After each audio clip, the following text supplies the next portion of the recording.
Hi everyone and welcome to EET1011. This lecture is on batteries.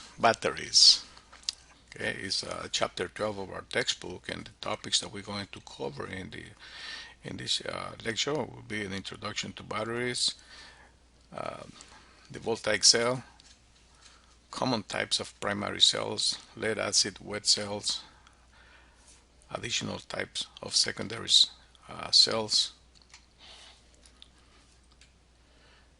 and we will also cover the connections of batteries, serial and parallel connected cells. Current drain depends on the low resistance. We'll talk about internal resistance of a generator, constant voltage and constant current sources, and matching a load resistance to a generator. So a battery has two or more cells connected in parallel that provide a constant or steady DC voltage at its terminals.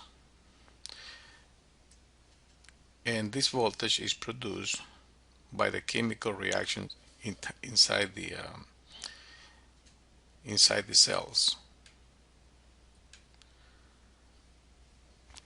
So a battery's voltage output and current rating are determined by the size and the type of electrolyte used as a chemical component of the batteries. Okay, here are some examples of cells and batteries available to us in our market. So a battery cannot be recharged. It's called a primary cell. In this type of batteries or cells, the chemical reaction cannot be restored.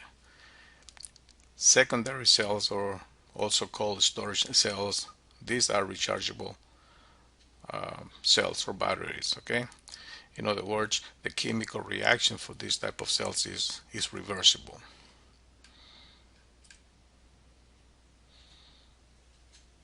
So a voltaic cell consists of two different metal electrodes that are immersed in the electrolyte, being it could be acid or a other type of chemicals. So the chemical reaction resulting from the immersion produces a separation of charge, and the current capacity increases with large electrode sizes. So on a battery, the negative side of the battery is considered to be the anode. It's also called the anode, in other words, and the positive side is called the cathode. So there are several different types of primary cells in use today in the market, and here's the list of the most commonly used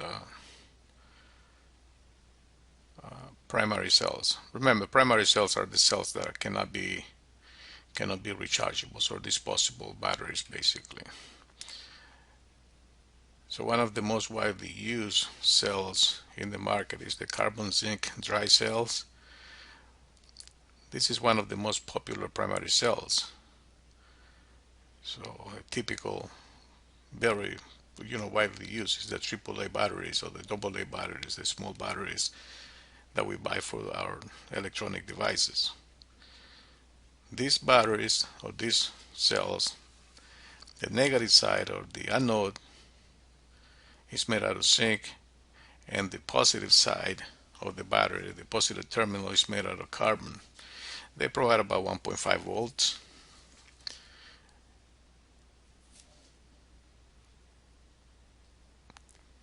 So performance of the cell is better with intermittent operations. Another very similar to the previous described cell is the alkaline cells. These cells are the batteries, just like this one, the zinc chloride cells. They come in AA sizes, C, D, etc. So different sizes for these alkaline cells as well. They also provide 1.5 volts output, just like the previously described carbon zinc cells. The difference is that these type of cells are more efficient. They last longer, and that is because the cathode or the positive side, positive terminal is made out of different material. Manganese dioxide is the name of the material. So these type of cells or batteries are more efficient. Okay, and not just because of the type of construction, but also they do have a very low internal resistance compared to other cells. So here are some other type of batteries, like the mercury cells. This cell has a anode of zinc and the mercury compound cathode. Right? These type of cells are obsolete due to the hazard associated with uh, with the mercury. Okay, so they're basically not being used anymore because of the hazard associated with it. Okay, so uh, proper disposal of the mercury is required. So that incurs into more expenses, and so people don't use those anymore. And the silver oxide cells, this cell consists of a zinc anode, silver oxide cathode, and the electrolyte is also different from other types of cells. It is typically available as a 1.5 volt miniature bottom form. I would say the watch batteries, for example, can be considered one of these cells. Okay, the silver oxide cells or batteries.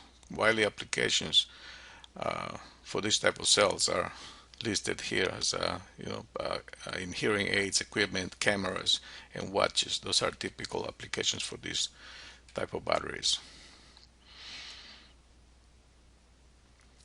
Okay, so this other type of battery here offers a high output voltage, long shelf life, low weight, and it's full volume. In other words,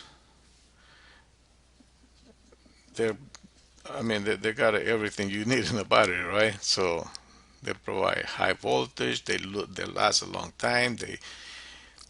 They're light. They don't weigh that much, and they're small in sizes. And they come in two forms of 3 volts output in widespread uses. Okay. However, safe disposal of these cells is critical. Okay, because of the chemicals in the cell. So this type of battery or cell, have to be disposed in a very safe manner.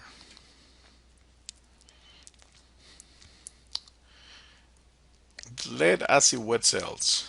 This cell is the widely applied type of secondary cell. Secondary, remember, meaning that it is a rechargeable battery used extensively in vehicles and other applications requiring high values of load current. So a car battery basically is what they're talking about. Okay, car batteries typically can be recharged. They are rechargeable. Okay, and I would say that's one of the main reasons why the when you buy a car battery, they ask you for the old one as a core because they rebuild those batteries. Sometimes they have to destroy them and just recycle them in that way, but they can also be recharged if the internal structure of the cell is not damaged. The batteries can be recharged. So the secondary batteries used in vehicles have a reversible chemical process. That's the meaning that they can be rechargeable. So they discharge. When they discharge, the battery reacts by producing current, a current flow in an external load circuit, and produces lead. The sulfate and water is being produced when the battery is discharging. Okay, to a point where the amount of water inside the battery is greater, so the battery loses its property of electrical properties. That's when the battery is being discharged. So to charge the battery reacts to a reverse current from an external energy source and produces lead peroxide, and sulfuric acid. So in other words, when you have a car battery and the battery is being used, as the battery is being used, it's being discharged. And the chemical reaction that happens when the battery is being discharged. So basically, the separation of charge and all those things that happen inside the battery, they produce uh, sulfate and water. But when the battery is connected from to an external when the battery is connected to an external source of energy, this also has a reversible process into the battery. So convert the water and the sulfate that's in it after being discharged in the chemicals reactions makes more sulfuric acid and peroxide, lead peroxide. So basically, they're reverting the life of the chemical inside the battery to the previous stage, and the battery becomes charged again.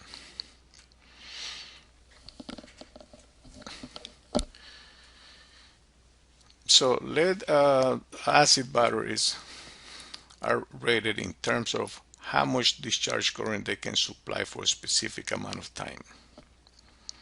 Okay, and generally this rating is proportional to the physical size. In other words, when you see a car battery, this the rating of the battery, or the bigger the more amperage the battery provides, the bigger the battery will be. So that's why you will see batteries for trucks, being real big, and then a battery for a motorcycle or for a four-cylinder vehicle is very small compared to those on a big truck. An automobile battery might have 200 amps hour rating. So how long can this battery supply 20 amperes? Okay, so if you have 200 amperes hours, and you're going to connect this to the 20 amps load, so this battery can be running that load for 10 hours. Okay, so just divide the capacity by the load current, and that will determine the number of hours that the battery can be continuously providing energy to this load. So the actual ampere hours delivered varies with battery age and conditions, temperature, and discharge rate. So all these factors contribute to the life of the battery. Okay, so the age, the conditions. Sometimes the batteries are located in places where there is a lot of corrosion, and the conditions basically are not good, so the batteries deteriorate quickly. So older batteries, of course, they tend to provide less quality. The temperature in which the batteries operate, and the discharge rate. All these are factors that uh, help us to determine the amperes hours can be delivered by the battery. So specific gravity, that's another factor that allows to understand, how to charge and discharge the batteries. So the specific gravity is the ratio that compares the weight of the substance with the weight of water. In other words, when you have another liquid and compare that with water, so uh, the weight of this substance compared with the when we compare that with the water, so that's the specific gravity. So the states of discharge is checked by measuring the specific gravity of the electrolyte.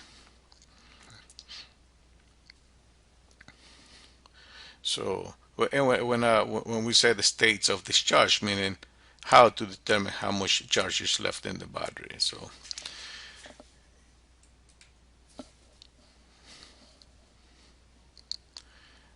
this picture right here is about one cell of an automobile battery. This is only one cell, okay?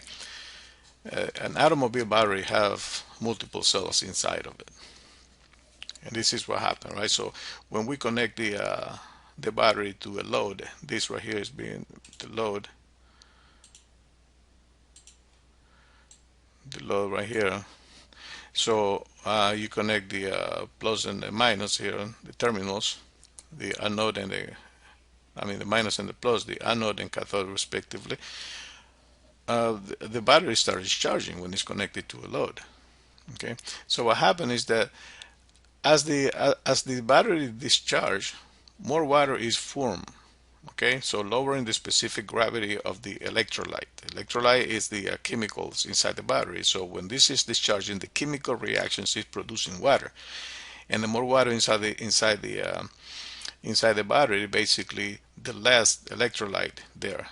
So the weight of the water is more than the weight of the electrolyte, and that's how we can determine how much more life is left in the battery. So, and when we charge the batteries, uh, we applied about 2.5 volts per cell. That's what the charger. The battery, you cannot charge the battery to a wall outlet, and connect it directly to the 120 volts, because that will damage the battery. So typically you will have a charger, battery charger that is connected to the wall, and this charger make the conversion. It's basically as a converter that drops the voltage from 120 to whatever is necessary to charge the battery. Most typical converters will have a 2.5 volts per cell. So we attach the terminals of the battery charger directly to the corresponding terminals of the battery. A positive terminal to the positive terminal and a negative terminal to the negative terminal. This process restores the battery's ability to deliver current and voltage to the load. In other words, it reverses the chemical reaction inside the battery, like is shown in this picture. Okay, so here is the same place where the load used to be. Now we put a battery charger there. This battery charger is connected to the load. However, it only produces a small, it will produce only 2.5 volts per cell. So in the event that we have a 12 volts battery, about 15 volts will be provided by the charger. Okay, so when we connect this, remember that when you're discharging a battery, when you connect a load to the battery, you connect the positive and the negative to the negative, and the load basically is the load basically take energy from the battery. Okay, so when we connect the chargers, so now we're taking energy from an outside source, and now that energy is being delivered into the battery. And what's happening is that as the battery discharges, more water is formed, lowering the specific gravity of the electrolyte. Okay, so now in here is the this is wrong. This so it should be the other way around. Okay, as the this is okay when the battery is discharged, but when the battery is charged, the opposite effect takes place. Okay, so this is correct. When the battery discharges, more water is formed, lowering the specific gravity of the electrolyte. So when we charge the battery, when we charge the battery, the reverse, the opposite effect takes place. Okay,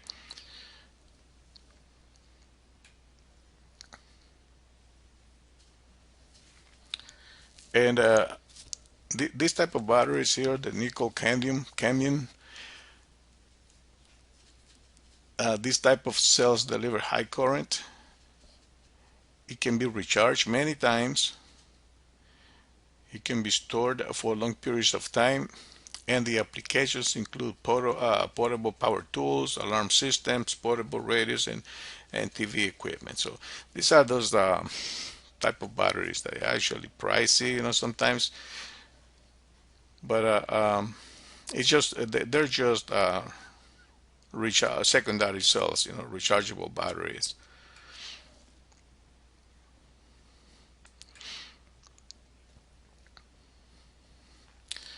Now the nickel metal hydride cells. These cells are used in applications demanding long running battery performance. Okay, so they offer 40% of more capacity over a comparably comparably sized uh, nickel cadmium battery. So they contain the same components except for the negative electrode. Okay, they are more expensive than the previously discussed cells. Self-discharge more rapidly and cannot be cycled as frequently as the nickel cadmium.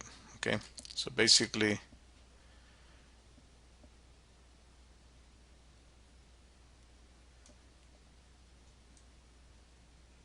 in the comparison of these two nickel type of cells,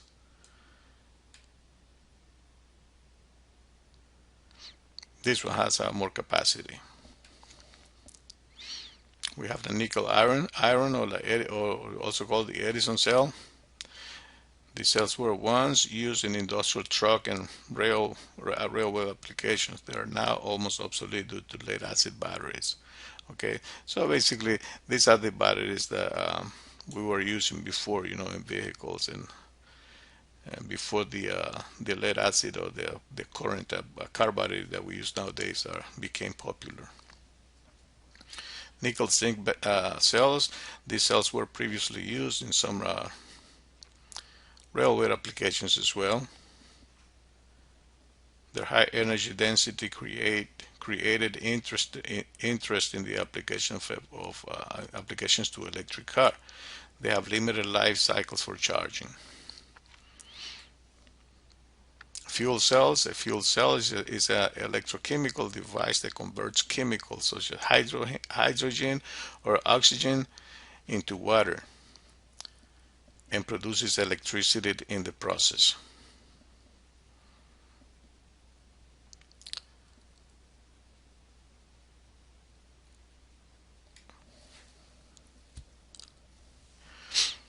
And fuel cells using methanol and oxygen are being developed nowadays. Okay, I believe that by now um, they have actually developed this type of cells, and they're actually being used. Fuel cells are used extensively in space program and as sources of DC power. They are very efficient, capable of providing hundreds of kilowatts of power. Okay. Another very interesting source of energy in the form of a cell is the solar cell. Solar cells convert the sunlight energy into electric energy. They are made out of semiconductor material like silicon, and they are arranged in modules that are assembled into large solar arrays to produce the required power. Okay, so a typical application, I would say, is like when you look at a solar panel that nowadays are being used to provide energy, for remote areas where the access to the grid is not possible. So solar energy is becoming very popular, and the solar panels are being used on rooftops, and each panel has a lot of solar cells, in fact, and they're all connected in series. So they provide the power required by the loads. All right. So the second part of this chapter, we're gonna pick up at the connection, how to connect batteries and cells. Okay. For now, we're going to take a break so that we don't make this video, a long video. So thank you for your attention, and we'll be back with the second part of this chapter.